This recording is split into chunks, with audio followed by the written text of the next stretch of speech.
주님께서 여러분과 함께 또한 사제의 영과 함께 루카가 전한 거룩한 복음입니다. 주님 영광 받으소서.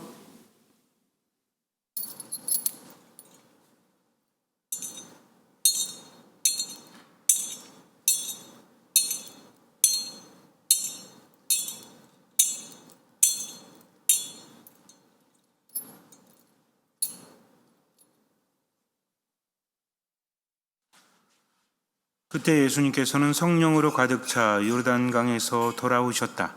그리고 성령에 이끌려 광야로 가시어 40일 동안 악마에게 유혹을 받으셨다. 그동안 아무것도 잡수시지 않아 그 기간이 끝났을 때 시장하셨다. 그런데 악마가 그분께 당신이 하느님의 아들이라면 이 돌더러 빵이 되라고 해보시오 하고 말하였다.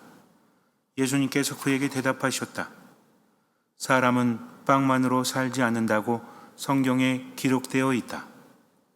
그러자 악마는 예수님을 높은 곳으로 데리고 가서 한순간에 세계의 모든 나라를 보여주며 그분께 말하였다. 내가 저 나라들의 모든 권세와 영광을 당신에게 주겠소. 내가 받은 것이니 내가 원하는 이에게 주는 것이요. 당신이 내 앞에 경배하면 모두 당신 차지가 될 것이요. 예수님께서 그에게 대답하셨다. 성경에 기록되어 있다. 주 너의 하느님께 경배하고 그분만을 섬겨라. 그러자 악마는 예수님을 예루살렘으로 데리고 가서 성정 꼭대기에 세운 다음 그분께 말하였다. 당신이 하느님의 아들이라면 여기에서 밑으로 몸을 던져보시오. 성경에 이렇게 기록되어 있지 않소. 그분께서는 너를 위해 당신 천사들에게 너를 보호하라고 명령하시리라. 행여 내 발이 돌에 차일세라 그들이 손으로 너를 받쳐주리라. 예수님께서는 그에게 주 너의 하느님을 시험하지 마라 하신 말씀이 성경에 있다 하고 대답하셨다. 악마는 모든 유혹을 끝내고 다음 기회를 노리며 그분에게서 물러갔다. 주님의 말씀입니다. 그리스도님 찬미합니다. 떼제성가 찬미를 받으소서입니다.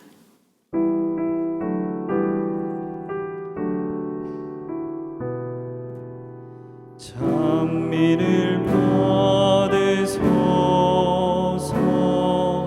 찬미를 받으소서. 하늘에서 오시는 주 찬미를 받으소서. 찬미를 받으소서. 찬미를 받으소서. 하늘에서 오시는 주 찬미를 받으소서.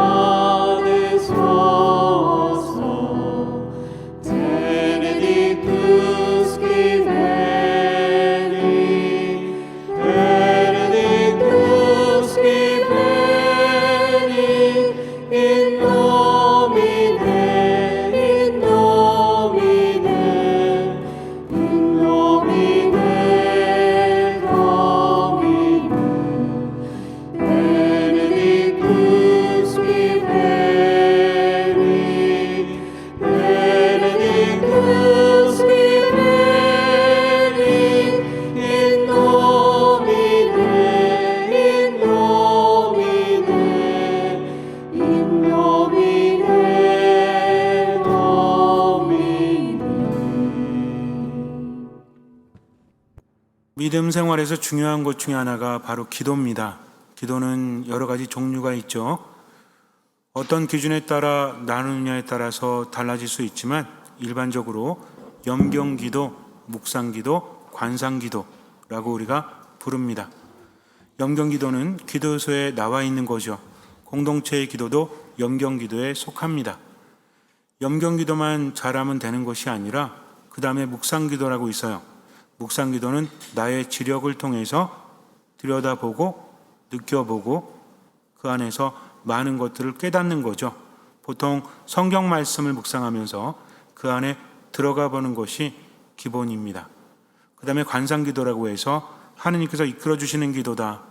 내가 하려고 의지적으로 하는 기도가 아니라 하느님께서 이끌어 주시기 때문에 관상기도를 체험한 사람은 그 맛을 잊지 못한다라고 합니다.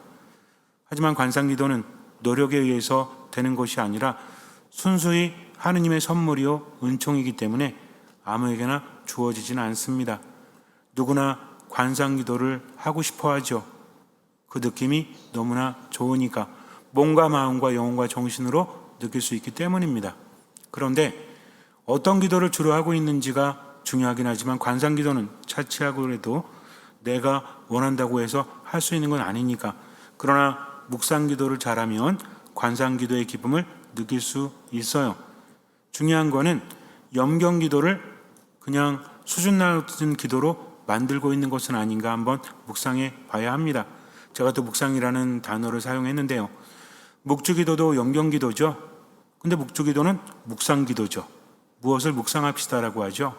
여기서 우리는 한 가지를 알아야 되는데 염경기도는 쓰여진 기도, 공동체의 기도, 기본적인 기도라고 할 수 있지만 그냥 이것만 하면서 묵주기도 하면서 무엇을 위해서 지향을 두고 입으로만 묵주기도 한다면 이거는 진정한 묵주기도라고 할 수 없어요. 즉 염경기도도 묵상기도가 되어줘야 한다. 말이 좀 어려울 수 있는데 기본적인 걸 생각하면 됩니다. 기도라는 것은 하느님과 나의 관계라는 거죠. 관계라는 것은 내가 하면서 느끼는 게 중요하지 않습니까? 관계라는 것은 다르죠. 관계의 깊이가 다르지 않습니까? 그냥 아는 사람과 나와 친한 사람과 또 내 가족과는 전혀 달라요. 그래서 관계라는 것은 사람과 사람 사이를 말하지만 관계의 깊이는 다를 수밖에 없다. 그렇다면 기도라는 것은 하느님과의 관계를 빼놓고는 말해줄 수 없는 겁니다. 하느님을 얼마나 아느냐, 또 하느님의 관계를 얼마나 소중하게 생각하느냐에 따라서 기도는 달라지기 때문에 그래요. 그런데 대부분 신앙생활하면서 이 관계의 깊이가 깊어지질 않습니다. 서로를 알지 못하는 거죠. 그러니까 내가 그렇게 간절히 청하는데 왜 안 들어주시지? 하느님은 이미 나는 너의 기도를 들어주고 있다 라고 하시는데 우리는 아닙니다. 제가 하는 기도를 당신은 들어주지 않습니다 라고 하고 있다면 동상이몽이죠. 함께 있어도 다른 생각, 꿈을 꾸고 있다면 이건 진정한 신앙이 아닙니다. 진정한 기도도 아니고. 그래서 묵상기도, 염경기도, 관상기도는 하느님과의 관계를 먼저 생각해야 된다. 하느님은 나에게 어떤 분이신지, 그러면서 내가 원하는 것만을 일방적으로 요구하는 것이 아니라 하느님의 뜻이 무엇일까 깊이 묵상하는 거죠. 말씀을 묵상하고 또 묵상합니다. 처음에는 말씀이 낯설기 때문에 옛날 이야기죠. 구약의 이야기, 신약의 이야기 둘 다 옛날 이야기잖아요. 그런데 묵상하다 보면 그 안에서 하느님을 만나는 나, 그것을 느낄 수 있습니다. 이렇게 되어야만 진정한 신앙으로 발전할 수 있다라는 거죠. 특히 신약에서 복음은 예수님에 대해서 우리에게 알려주는데 매우 중요합니다. 우리가 기본적으로 알고 있기 때문에 더 깊이 들어갈 수 있어야 돼요. 성경을 지식적으로 아는 것은 그냥 성경을 읽고 아는 겁니다. 근데 여기에서 묵상이 된다고 하면 그 안으로 깊이 들어간다는 거죠. 여러 가지 사건들이 있죠. 예수님께서 치유하시는 사건, 기적을 일으키시는 사건, 가장 중요한 사건이 뭐죠? 십자가 위에서 돌아가시고 부활하시는 사건, 굉장히 중요합니다. 그런데 예수님께서 광야로 가신 것도 매우 중요한 사건이라는 거죠. 이걸 잘 묵상하면 내가 변합니다. 우리가 기도할 때 다른 사람들이 상황이 변하기를 많이 원하지만 정작 나 자신은 변하지 않으려고 하죠. 근데 예수님의 요구를 보면 기적을 행하시면서 또 가르침을 주시면서 우리에게 공통적으로 하시는 말씀이 있죠. 내 안에 머물러라. 내 말을 듣고 그 말을 따라라. 이겁니다. 예수님께서는 당신의 말씀을 듣고 당신을 따르기를 바라신다는 거죠. 근데 우리는 하느님께 원하는 것을 청하기만 바래요. 이러면 안 된다는 겁니다. 그래서 하느님의 말씀을 듣고 그 안에 깊이 잠겨야 돼요. 하느님께서는 내가 청하기도 전에 이미 알고 계신다. 나에게 좋은 것을 주신다. 그러니까 더 깊이 들어가기 위해서는 이 내용의 의미가 뭘까 하면서 자꾸만 묵상을 하는 거죠. 그러면은 그 순간 듣는 마음이 생기고 하느님께 나에게 무엇을 바라실까라는 지향을 두고 성경을 묵상하다 보면 성경의 말씀은 나를 향한 말씀이 돼요. 거기에서 여러 가지 느낌을 갖고 깊이 들어가는 게 묵상이다. 그리고 묵상을 하다 보면 누가 변하죠? 주변 여건이나 환경이나 다른 사람이 아니라 누가 변합니까? 내가 변하죠. 무엇이 변해요? 생각이 변하고 느낌이 변해요. 새로운 것들이 보이게 된다는 겁니다. 예수님께서 광야로 나가신 것은 우리가 잘 알고 있죠. 모르는 사람이 거의 없을 정도입니다. 성당에 몇 년 다니게 되면 사순 때마다 듣는 말씀이기 때문에 예수님께서 어디에서 유혹을 받으셨죠? 다 아시잖아요. 1번 쇼핑몰 이런 거 아니잖아요.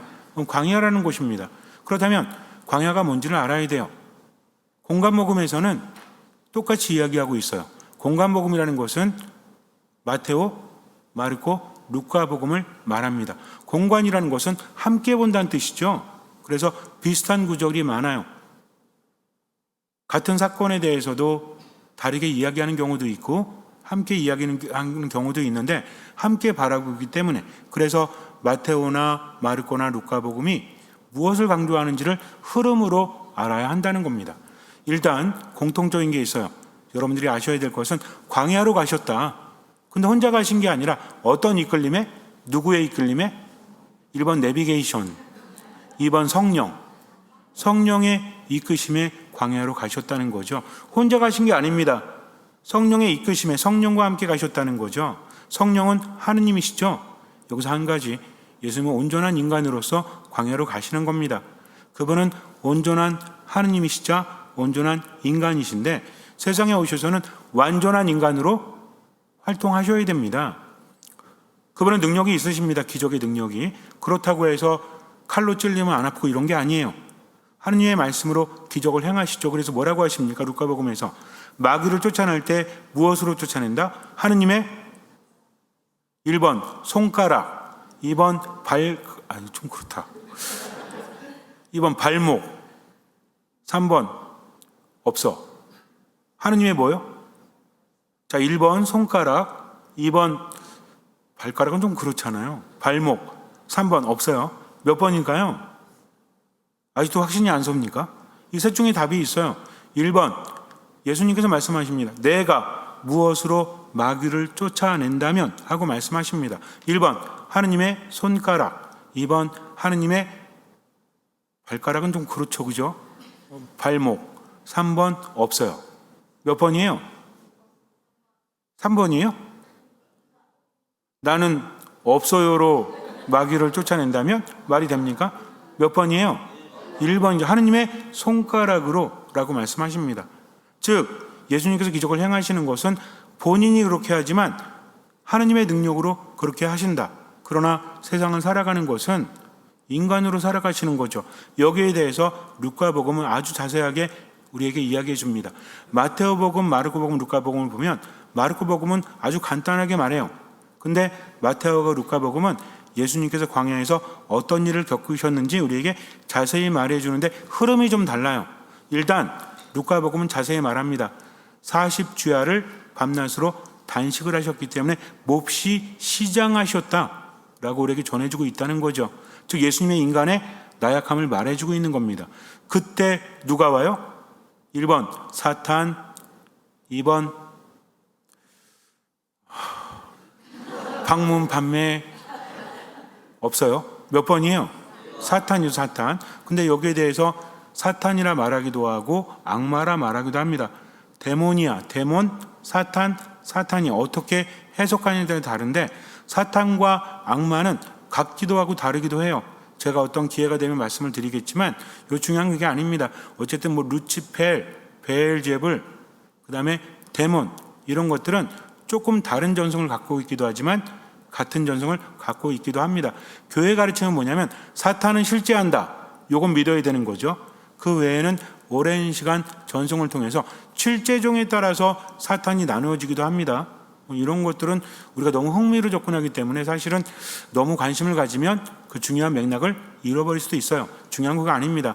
사탄은 어쨌든지 간에 적대자요, 방해자요, 유혹자예요. 사탄의 목적은 한 가지입니다. 하느님으로부터 인간을 떼어 놓는 거죠. 그리고 하느님의 일을 방해하는 겁니다. 인간을 유혹하는 겁니다.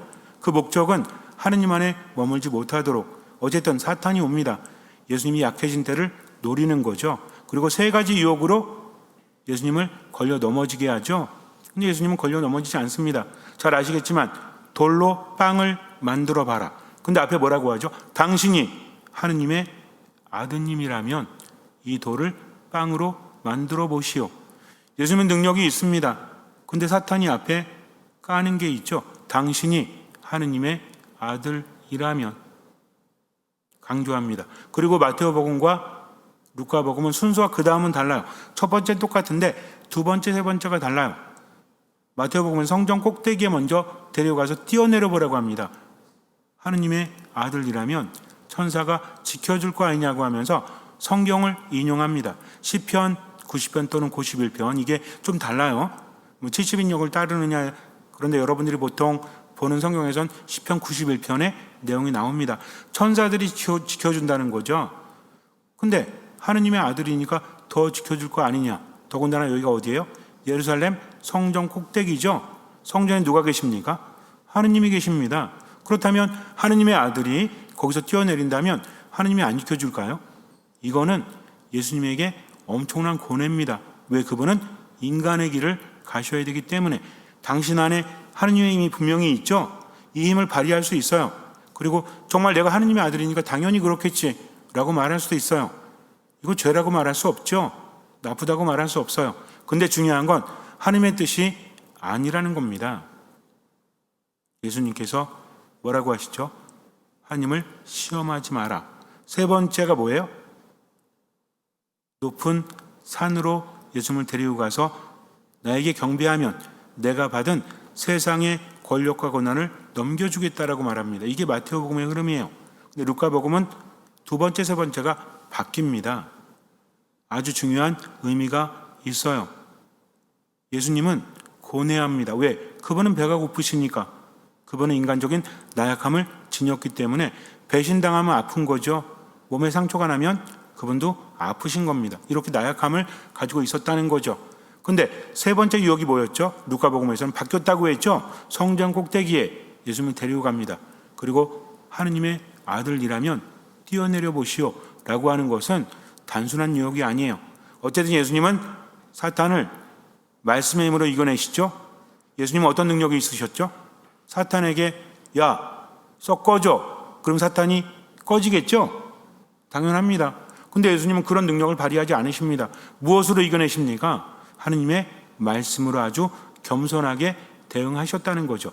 이 일이 있고 나서 예수님께서 어떻게 하시냐면 첫 번째 루카복음에서 행하시는 기적이 뭔지 아세요? 구마의 기적이에요. 어쩌면 보란 듯이 쭈구리 네가 광야에서 내가 배고플 때 와서 날 유혹했어? 넌 뒤졌어 앞으로. 이러신 겁니까? 아니에요. 의미가 조금 다릅니다. 사탄은요 예수님께 뭐라고 하는지 아세요? 광야에서는 유혹하더니 이제 군대라는 마귀들이 잔뜩 들린 사람 안에 들어가서 예수님한테 뭐라 하는지 아세요? 우린 당신이 누구신지 압니다. 우리를 멸망시키러 오셨습니까? 왜 우리를 간섭하십니까? 라고 합니다. 당당했던 모습은 사라지고 약한 모습을 보이죠. 근데 이건 굉장히 중요한 의미가 담겨 있습니다. 어쨌든 유혹 끝에 마태오복음이랑 마르코복음에서는 사탄은 떠나가고 천사들이 와서 시종을 들었다라고 말하고 있는데 루카복음은 조금 달라요. 루카복음은 뭐라고 합니까? 악마는 모든 유혹을 끝내고 다음 기회를 노리며 그분에게서 물러갔다 라고 전해줍니다. 천사의 시중도 빠져 있어요. 여기서 중요한 것은 천사가 와서 시중 들지 않았다 이게 아니라 똑같은 사건에 대해서 복음마다 전해는 내용이 다르기 때문에 묵상 내용이 달라질 수밖에 없다는 겁니다.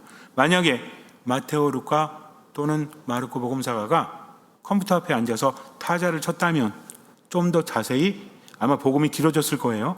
하지만 당시에는 기록한다는 게 쉽지 않은 그런 작업이었죠. 그렇기 때문에 중요한 것만 이야기하고 있다는 겁니다. 여기서 중요한 거는 사탄이 물러가되 다음 기회를 노리고 때를 노리고 물러간 거죠, 일단은.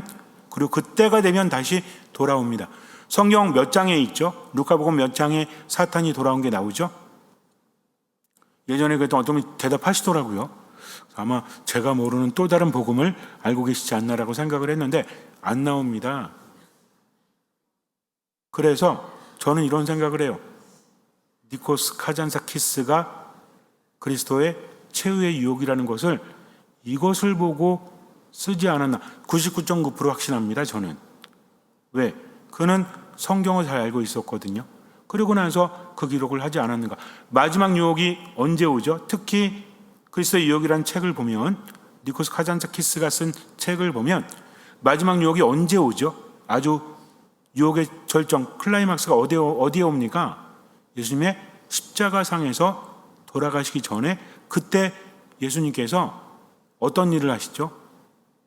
이제 유혹에 빠지시는 겁니다. 모든 순환의 길을 포기하고, 거기 보면은 광야에서 유혹받는 것부터 나오잖아요. 그리고 어떻게 하죠? 막달라 여자 마리아하고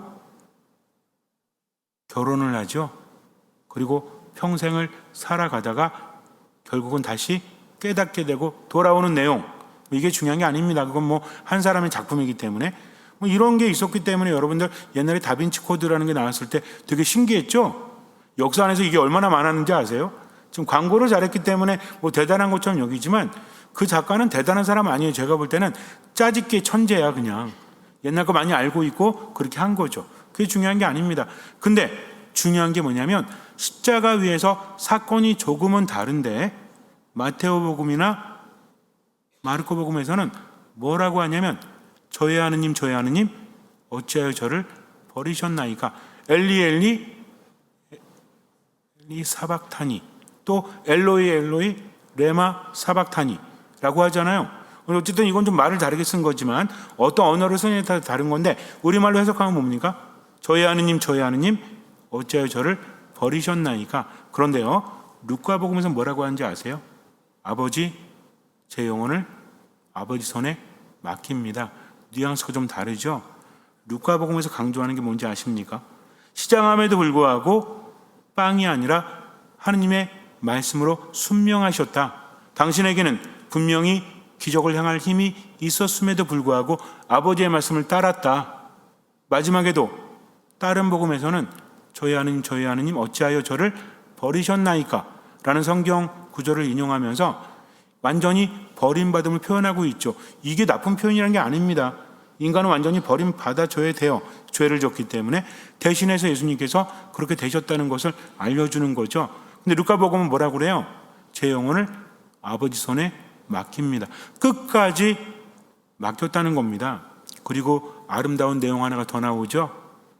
예수님께서 십자가 위에서 매달리셨을 때 뭐라고 하는지 아세요? 사람들이, 지도자들, 또 바리사이들, 율법학자들 또는 병사들까지 당신이 메시아라면, 당신이 하느님의 아들이라면 살아보시오. 심지어는 누구까지 그러죠?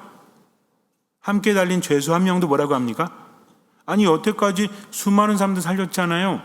그럼 당신도 살고 우리도 살려보시오. 능력이 있다면, 당신이 메시아라면, 당신이 하느님의 아들이라면 뭐랑 닮았어요? 사탄의 유혹과 닮지 않았어요? 당신이 하느님의 아들이라면. 그리스도의 네 번째 유혹이 아니었을까요? 그럼에도 불구하고 예수님은 하느님의 손가락으로 마귀를 쫓아내고 그렇게 대단한 일을 했음에도 불구하고 마지막은 누구의 뜻대로? 하느님의 뜻대로 허무하게 돌아가시는 겁니다. 왜? 그게 하느님의 뜻이었기 때문이죠. 그러나 예수님께서는 마지막에 당신 뜻대로 하신 게 하나 있죠. 뭡니까? 오른쪽에 달린 죄수에게. 그 죄수는 다른 말을 했죠. 사탄의 말을 하지 않습니다. 당신이 하나님의 아들이라면 살려보시오라고 하지 않고 뭐라고 그랬냐면 조용히 해라. 우린 죄가 있다. 죽어 마땅하다. 그런데 저분이 무슨 죄가 있겠어? 저분은 아무런 죄도 없어. 그러면서 뭐라고 합니까? 선생님의 나라에 들어가실 때 저를 꼭 기억해 주십시오. 그랬더니 침묵했던 예수님이 입을 열어 말씀하십니다. 오늘 정녕 네가 나와 함께 낙원에 들 것이다. 그리고 예수님께서는 숨을 거두시죠. 하지만 그것으로 끝이 아닙니다. 그 다음에 예수님께서 죽음을 이기시고 부활하셨죠. 이제 광야로 돌아가 볼까요? 광야는 인간의 인생입니다. 하나님의 뜻대로 살고 싶지만 광야는요, 살기 힘든 곳이 아니라 살 수 없는 곳입니다. 왜? 물이 없기 때문이죠. 신기루가 가끔 있긴 하지만 인간이 제대로 살아갈 수 없을 뿐만 아니라 동물도 식물도 제대로 살아갈 수 없어요. 숨을 곳도 없습니다. 오래 살 수 있는 곳이 아니죠. 이스라엘 백성들이 탈출기 사건을 경험한 다음에 그들은 어떻게 합니까? 처음에는 좋았죠. 이집트의 압제에서 벗어날 수 있으니까 하느님께서 보여주셨죠. 10가지 재앙을. 그래서 하느님은 이집트의 신들보다 더 대단하시다. 이분이야말로 참 하느님이시다 라고 보여주셨잖아요. 근데 그 다음에 어떻습니까? 하느님 따라서 광야를 헤매면서도 배고프니까, 목마르니까 하느님을 바라보지 못하고 뭐하죠? 불평합니다. 왜 끌고 나와서 여기서 죽게 만들어? 차라리 이집트에서 배불리 먹고 편히 지내다가 죽는 게 낫지 않았어? 라고 합니다. 그러면서 40년을 광야를 헤매죠. 결국에는 못 들어가요. 왜? 그들은 하나님을 보지 못했기 때문입니다. 인생도요, 결코 만만하지 않아요. 어릴 때는 막연한 희망이라도 있죠. 그죠? 어쩌면 이집트 탈출 전이랑 비슷한 거예요. 10가지 재앙을 보면서 하느님 짱! 그런 거 있잖아요. 요즘 말로. 요즘 말이 좀 그렇긴 한데 의미는 되게 깊이 와닿아. 그죠? 하느님 짱, 이거보다 더 대단한 말이 있을까? 물론 공식 용어로 좀 쓰긴 그렇지만, 그러면서 그들은 의기양양했죠. 이집트에는 여러 가지 재앙이 떨어지면서 사람들이 정말 경악하고 놀라는데 이스라엘만 그 일을 안 당하잖아요. 기분이 어떨까요? 너무 좋지. 우리 하느님이 이렇게 대단하신 분이야? 너무 좋네. 하느님 믿어야지 라고 했죠. 근데 광야에 들어가자마자 어떻습니까? 목마르고 배고프니까 불평하고 하느님을 신뢰하지 못했죠. 그 와중에도 누굴 봤어야 돼요? 하느님을 봤어야 됩니다. 광야도 있었지만 뭐가 있었다고 했죠? 구름 기둥과 불 기둥과 만나와 메추라기, 하느님께서 필요하실 때마다 주셨죠. 그럼 어떻게 해야 돼요? 하느님 믿고 나아가야 되죠. 그들도 그랬습니다. 근데 얼마 가지 않아서 또 불평하죠. 어떤 사건이 벌어집니까? 너무나 불평하니까 하느님께서 화내시죠. 그러니까 모사가 어떻게 제발 좀 참아주십시오라고 하죠. 근데 또 누가 화내?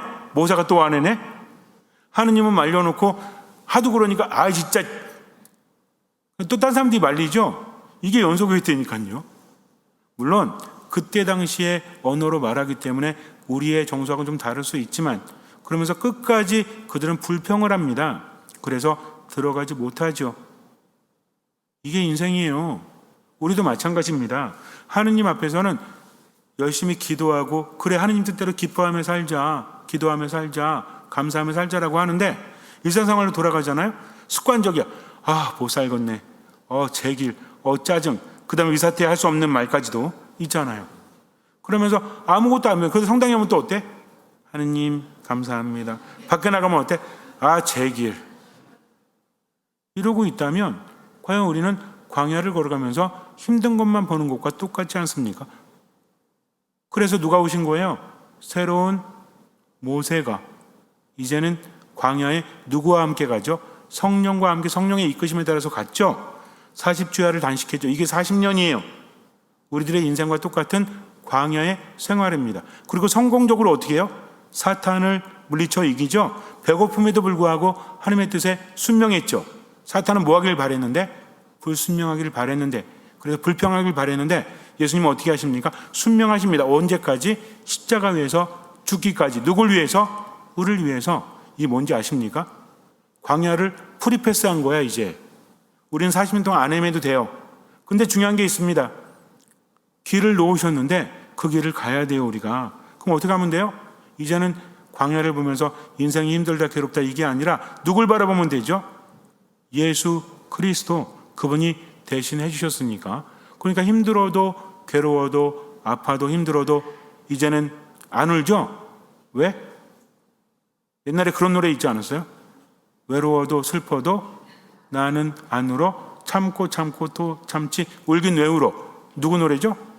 캔디 노래? 캔디가 불렀나? 어쨌든 주제가인데, 근데 우리는 누구 바라보는 거죠? 예수님 바라보는 겁니다. 그분만 믿고 지금을 살아가는 거죠. 힘들어도 그분 믿고 얼마만큼 할 수 있는 만큼, 얼마만큼 보이는 만큼, 이게 묵상이에요. 그러니까 내가 살면서 힘드네? 주변 사람만 바뀌기를 바라네? 아니 내가 바뀌어야지. 하느님 당신 안에 듣는 마음을 머물겠습니다 하면서 하나님의 뜻대로 지금을 살아가는 거죠. 미사 안에, 말씀 안에, 기도 안에 머물면서 듣는 마음으로 말씀을 가지고 세상을 살아가는 겁니다. 예수님 뭐라고 하셨어요? 내 멍에는 편하니까 내 멍에를 메고 나에게 배워라 라고 하십니다. 그래서 신앙인들은 하느님 말씀 안에 머무는 거예요. 묵상하는 겁니다. 그러면서 하느님께서 이렇게 좋은 것을 주셨구나, 예수님도 이렇게 하셨구나, 나도 그분을 따라가야지 하면서 뭐가 변하죠? 생각이 변합니다. 느낌이 변합니다. 그리고 인생이 변하는 거예요. 그래서 신앙생활 하면서 그냥 내 힘으로 뭔가 하기보다는 우린 절대적으로 하느님께 의존한다. 하느님 없이는 아무것도 아니다. 그러니 하느님 믿고 지금을 어떻게 산다? 하느님께서 바라시는 대로. 하느님께서 바라시는 게 뭔지 아세요? 광야를 지나가는 거 혼자 힘으로 지나가는 거 안 바라십니다. 나를 믿어라 하시면서 뭐라고 하시냐면, 첫 번째 예수 그리스도 안에 머물기를 바라세요. 그러면서 세 가지 행동을 바라십니다. 뭘 바라시냐면 언제나 기뻐하십시오. 끊임없이 기도하십시오. 모든 것에 감사하십시오. 이해가 되지 않더라도 해보세요. 일단 해보세요. 하느님 감사합니다. 하느님 감사합니다. 난 행복해.